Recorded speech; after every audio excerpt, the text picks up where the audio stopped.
Que assim seja na nossa vida, que sejamos verdadeiros adoradores. E como bom estarmos aqui nesse local, especialmente consagrado para adoração ao Senhor, e que aquilo que realizamos juntos aqui possa se refletir no nosso dia a dia. Vamos mais uma vez curvar nossas frontes em oração.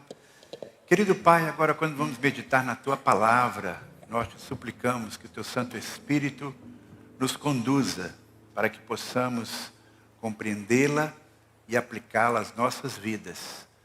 Que o Santo Espírito mesmo seja este agente de aplicação pessoal da mensagem que será trazida nesta hora. Usa-me, Senhor, em nome de Jesus. Amém. A Bíblia Sagrada não esconde os equívocos, os erros dos servos do Senhor. Temos na história de Abraão, de Davi, de Elias, esta clara evidência. Mas a Bíblia não fala só de homens que caminharam a maior parte do tempo com o Senhor. A Bíblia fala também de alguns que perderam o rumo, ou que parecem nunca ter encontrado esse rumo.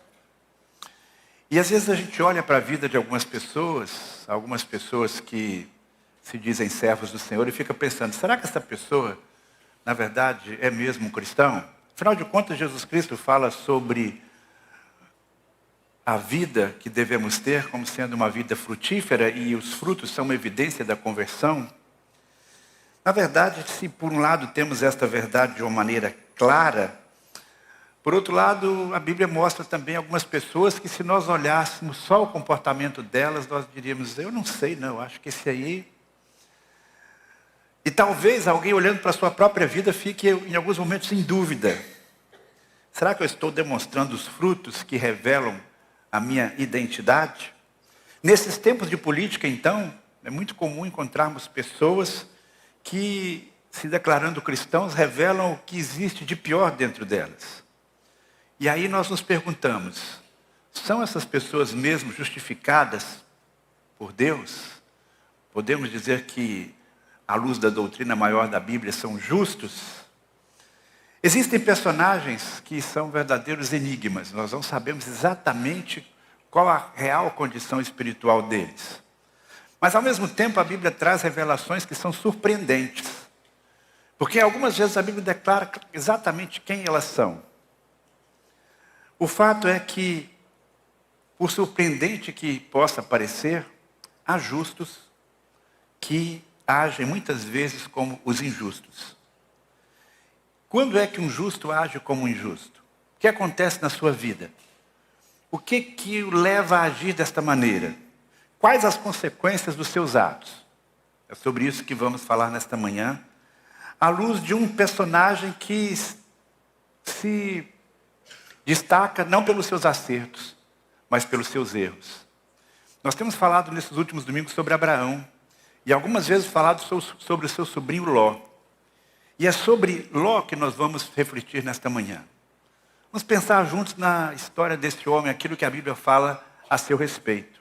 E talvez olhando só para a história, a gente diria, não, esse homem, eu tenho minhas dúvidas se foi um servo do Senhor. Mas, surpreendentemente, a Bíblia diz quem ele foi e dá uma explicação sobre ele no Novo Testamento. Na carta de 2 Pedro, capítulo 2, dos versículos 6 a 8, nós temos uma descrição da situação de Ló. Carta de Pedro, 2, capítulo 2, versículos 6 a 8, você pode acompanhar também o texto aqui na tela. Diz assim a Sagrada Escritura. Deus condenou as cidades de Sodoma e Gomorra e as transformou em monte de cinzas, como exemplo do que acontecerá com os perversos. Em contrapartida, resgatou Ló, tirando de Sodoma, por ser ele um homem justo, afligido com a vergonhosa imoralidade dos perversos ao seu redor. Sim, Ló era um homem justo, cuja alma justa era atormentada pela maldade que via e ouvia todos os dias. Curioso, não é verdade? Se a gente olhar só as atitudes de Ló, a gente vai dizer, sei não. Mas esse texto aqui traz uma perspectiva nova. Ele diz que ele era um homem justo, justificado por Deus. De alguma maneira ele cria em Deus, no Deus de Abraão.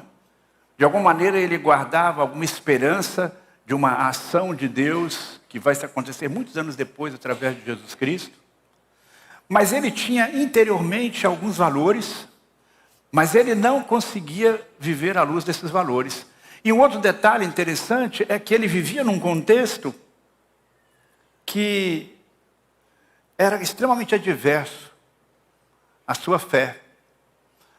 E ele se atormentava com isso. Ele, sendo justo no seu interior, ele não conseguia viver plenamente à vontade naquele ambiente. Isso é um paradoxo.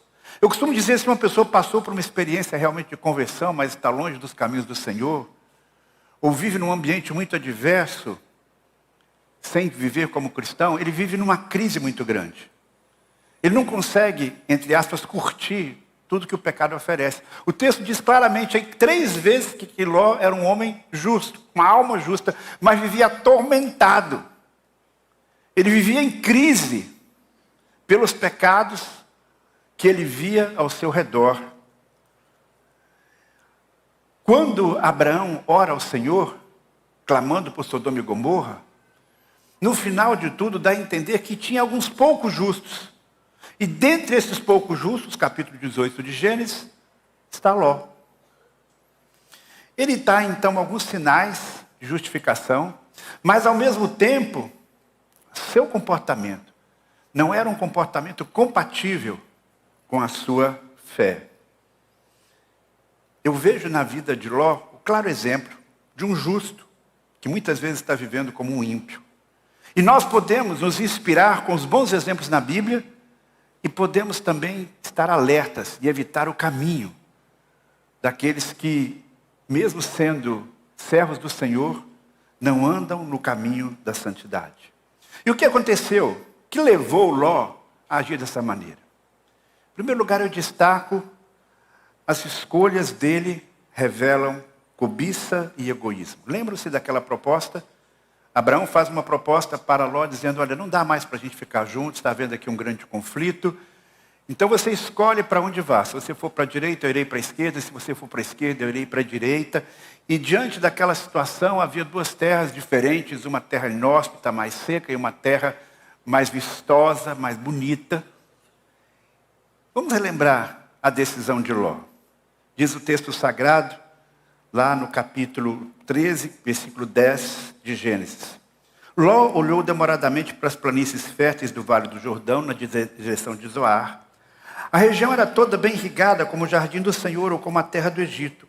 Ló escolheu para si todo o Vale do Jordão e a leste de onde estavam. Partiu para lá e se separou do seu tio Abraão. Eu já mencionei aqui, no sermão anterior, que a atitude de Ló revela muitas coisas. Em primeiro lugar, uma atitude de ingratidão.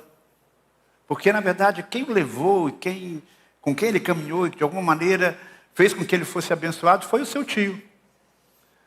E agora, quando o tio dá a ele a oportunidade de fazer uma escolha, se ele tivesse um pouquinho de gratidão, considerando, inclusive, a idade do seu tio, que era mais velho do que ele, dizia, tio, o senhor escolhe aí. O senhor fica com a terra melhor. Mas não. Ele deixou seu coração se dominar pela cobiça, sob a possibilidade de ficar mais rico ou de manter toda a sua riqueza. E ele revelou também no seu coração, na sua atitude, um egoísmo. Quando ele pensa muito mais em si do que no seu tio e em outras pessoas. O olhar dele, claramente, diz a Bíblia que ele olhou demoradamente, é aquele olhar de cobiça, cheio do desejo de ter sempre o melhor para si, o melhor, toda aquela região.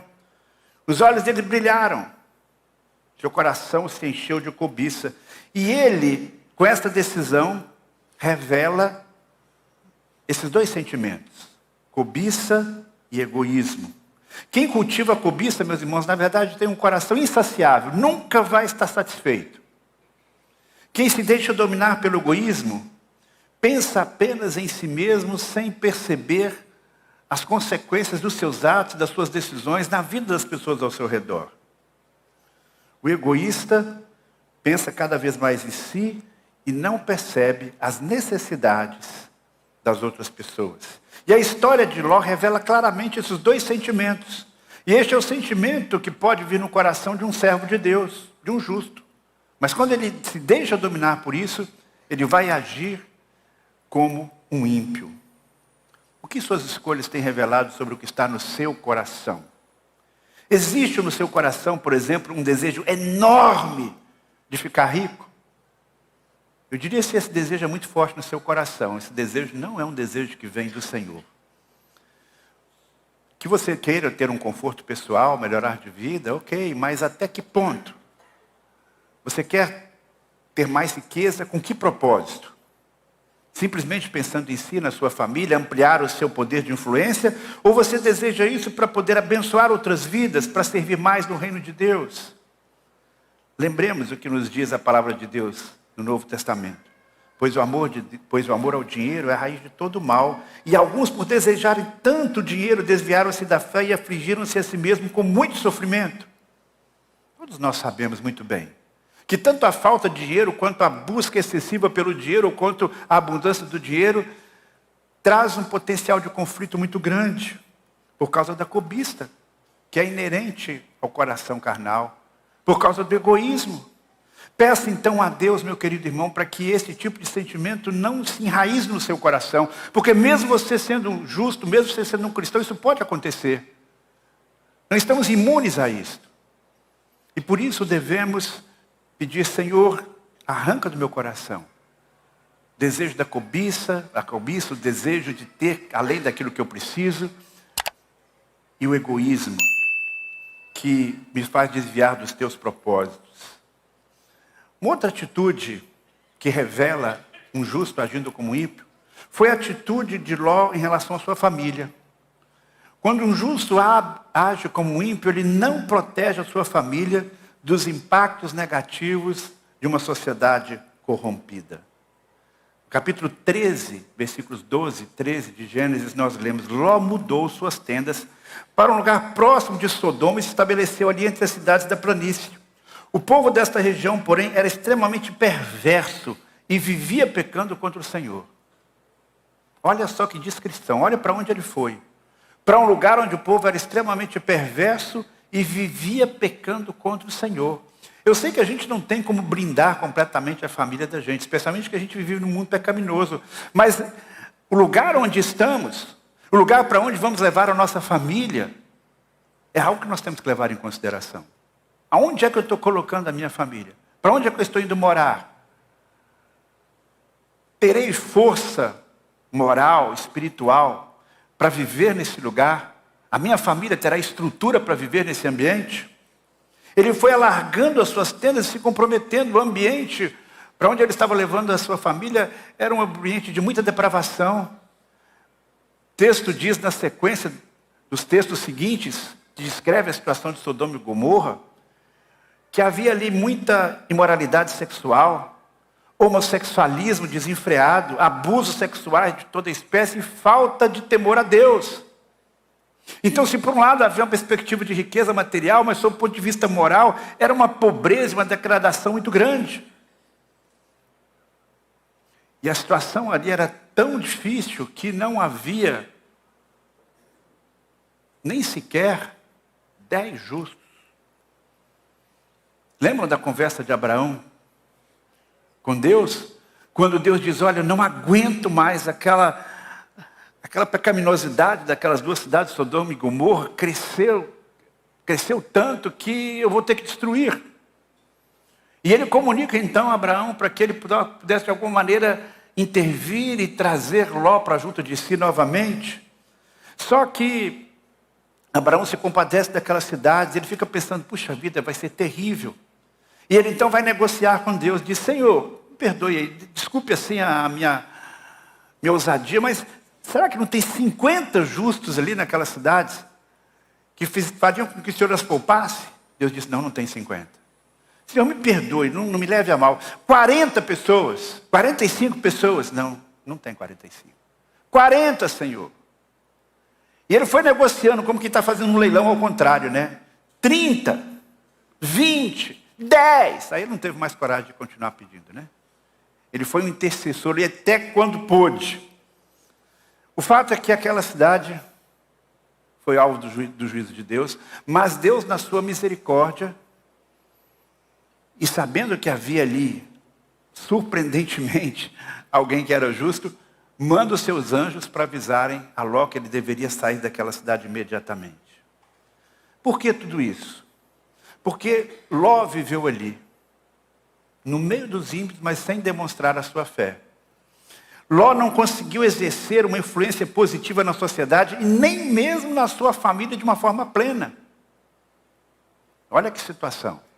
Então uma pessoa vive como um ímpio, mesmo sendo justo, quando ele abre mão de exercer um impacto positivo na sociedade ao seu redor. Ele não foi um pregoeiro da justiça, ao que tudo indica, como Noé. Ele não foi uma pessoa de influência onde estava, como José do Egito ou como Daniel. Ele se angustiava com o pecado. Ele se incomodava com aquela situação.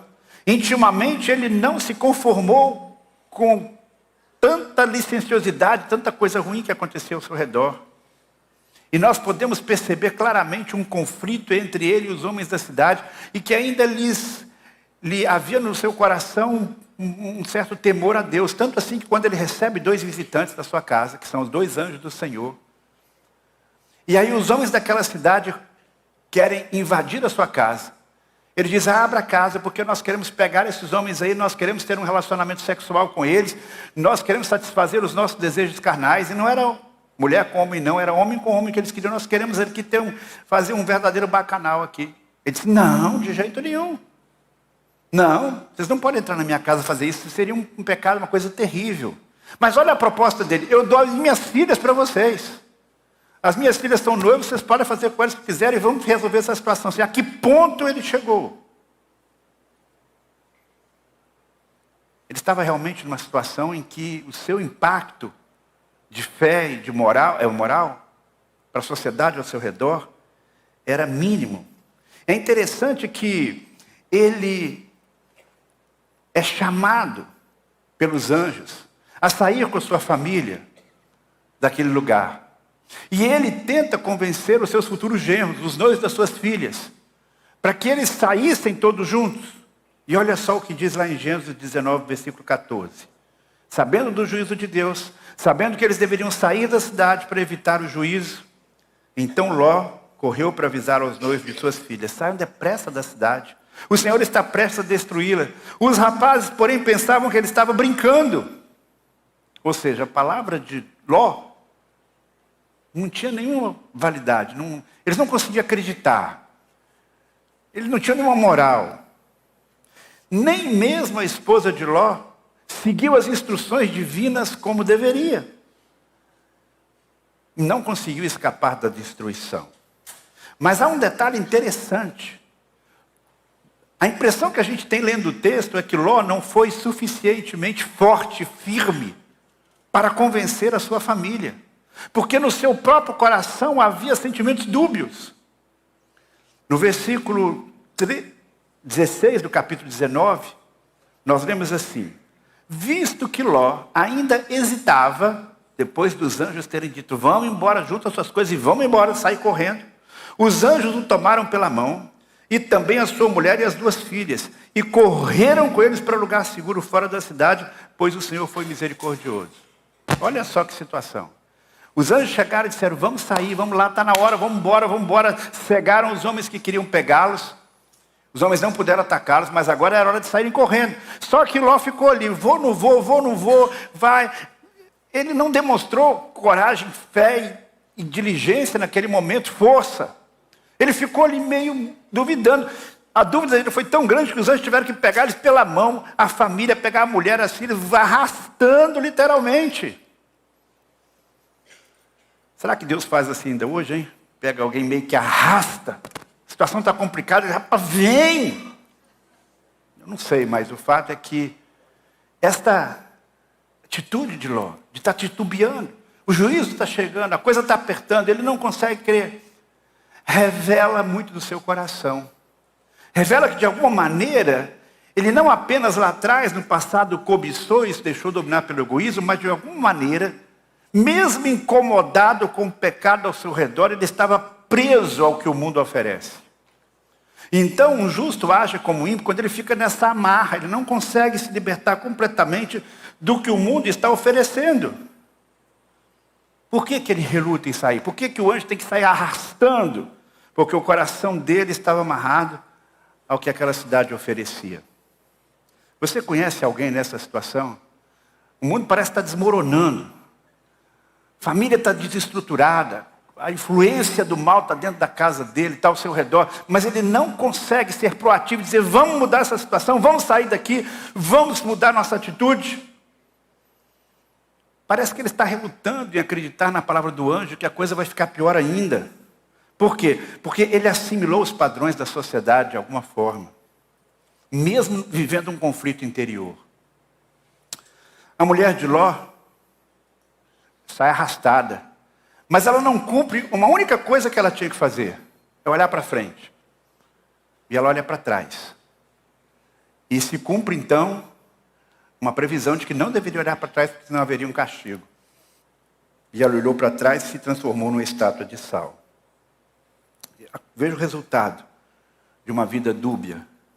Você pode chegar numa situação em que a situação realmente fica irreversível. E aí nós chegamos então ao final da vida, do registro da vida de Ló. O homem, a mulher que age como um ímpio, mesmo sendo um justo, tem um fim triste, deixa um legado deplorável. Eu fico imaginando Ló sentado numa cabana num fim de tarde, depois de que tudo isso tinha acontecido. Ele vê lá ao longe a fumaça no céu, queimando Sodoma e Gomorra. Ele já não tem mais a sua riqueza, perdeu muito do que tinha, se não quase tudo, se não tudo. Ele agora está viúvo, uma mulher virou uma estátua de sal. Seus genros também não estão ali, não tem perspectiva de descendência, tem apenas as suas filhas. E as filhas que poderiam ser aquele consolo, aquele alento, aquela força para ele, na verdade estão com a cabeça virada, porque nunca conseguiram assimilar o que certamente ele tentou ensinar, ou que talvez não tenha se empenhado de ensinar. Não sabemos. Mas o fato é que essas filhas já tinham assimilado o padrão mental de comportamento do ambiente onde elas estavam. E elas tinham preocupação de deixar uma descendência. Naquele tempo isso era muito importante para elas. E elas disseram, como é que nós vamos fazer? Nós não temos um homem aqui para casar com a gente. Nós não temos aqui ninguém da nossa família. Aí elas tiveram a brilhante ideia, vamos engravidar do nosso próprio pai. E foi isso que elas arquitetaram. E elas embebedaram Ló, e numa noite, a primeira filha se deitou com ele. E na noite seguinte, diz o texto sagrado em Gênesis 19:35, voltaram a embebedar o pai com vinho, e a filha mais nova teve relações com ele. Mais uma vez ele não percebeu quando ela se deitou, nem quando se levantou. Ou seja, ele estava ali anestesiado, enganado pelas próprias filhas, cometeu o pecado do incesto. E qual foi a consequência disso? Na sequência aí do texto, capítulo 19, versículo 36 a 38, como resultado, as duas filhas de Ló engravidaram do seu próprio pai. Quando a filha mais velha deu à luz a um menino, chamou de Moabe. Ele tornou o antepassado do povo, conhecido até hoje como Moabitas. Quando a filha mais nova deu luz a um menino, chamou de Benjamim. Ele se tornou antepassado do povo, conhecido até hoje como Amonitas. Dessas filhas nasceram povos que se tornaram rivais do povo de Deus, que ajudaram muitas vezes a levar o povo de Deus num caminho contrário à vontade de Deus. Quando nós vamos tomando uma série de decisões erradas, mesmo sendo justos, justificados por Deus, as consequências virão. É claro que a gente confia e pede a misericórdia do Senhor, e precisamos realmente de misericórdia para que as nossas bobagens sejam minimizadas. Mas não podemos deixar de considerar que muitas vezes vamos colher frutos dos nossos erros, quando o nosso coração se deixa dominar pela cobiça, quando não somos zelosos com a nossa família. Eu não estou dizendo com isso que nós temos a capacidade de controlar todas as situações e que você, pai, você, mãe, é responsável por todas as decisões erradas que os seus filhos vierem a tomar. Mas o que eu quero dizer é que você precisa ter consciência de que você está fazendo a coisa certa, que você está se empenhando, que você está sendo zeloso até onde você coloca o seu filho quando é uma criança, com um adolescente, até que ponto ele está sendo exposto à maldade de uma maneira muito forte, que se torna quase impossível você reverter isso. No seu trabalho, que diferença você faz? Como é que você trata o pecado ao seu redor? Qual tem sido, de fato, a sua influência como pai, como mãe? Os seus filhos estão indo numa direção completamente diferente daquilo que você gostaria. O que você tem feito, o que você tem procurado fazer? Eles percebem na sua vida alguém que está liberto do domínio do pecado ao redor? Ou você mesmo não ilustra isso de forma como deveria? Que marca você vai deixar nesse mundo? Que lembranças você vai deixar? Minha oração é que, se você se encontra numa situação parecida com a de Ló, Deus tenha misericórdia de você e você tome novas decisões. A influência na sociedade é um grande desafio. Porque em muitos aspectos a nossa sociedade é semelhante à sociedade de Sodoma e Gomorra. Valores invertidos, completamente invertidos, prostituição, homossexualismo, sexo sem limites, violência. Que você, sendo um cristão, uma pessoa justificada por Jesus Cristo, possa agir de acordo com a sua real identidade, um justo. Não seja como Ló, que era justo, mas agiu como ímpio. Seja um justo que age como justo. Assim os propósitos de Deus vão se cumprir na sua vida. Assim, em algum momento, a sua família, mesmo vivendo num ambiente adverso, estará mais protegida. E a sua descendência será abençoada e Deus glorificado. Esse é o desejo sincero do meu coração para cada um dos irmãos. Que Deus os abençoe. Amém. Vamos orar? Mais uma vez, Senhor, nós nos colocamos diante de Ti nesta hora. Em primeiro lugar, pedindo a Tua graça, a Tua misericórdia. Nós sabemos, ó Pai, que não controlamos todas as situações ao nosso redor. Nós não controlamos as escolhas dos nossos filhos, a escolha do nosso cônjuge, as escolhas dos nossos cônjuges. Mas ajuda-nos, Pai, a agir com sabedoria, com coragem, com determinação. Que possamos escolher, segundo a Tua vontade, para onde vamos. Para que onde quer que estejamos, qualquer que seja o lugar que estejamos, que ali a nossa influência positiva seja muito maior do que a influência negativa desse lugar sobre a nossa vida e sobre a nossa família. Nós te pedimos ao Pai que nos dê coragem para sair correndo, se preciso for, para evitar uma situação de maiores dificuldades e de problemas, Pai. Ajuda-nos nesse sentido. E pedimos ao Pai a sabedoria e orientação do Teu Santo Espírito, no cuidado com a nossa família. Especialmente eu te peço pelos homens que têm essa responsabilidade de serem sacerdotes do seu lar, que eles assumam isso com coragem na dependência do Senhor, Pai. Que não seja necessário algo drástico na vida para uma mudança de atitude, Senhor. E nós te pedimos que o Teu Santo Espírito, como eu pedi agora há pouco, aplique esta mensagem a cada coração, segundo a Tua vontade. No nome de Jesus. Amém.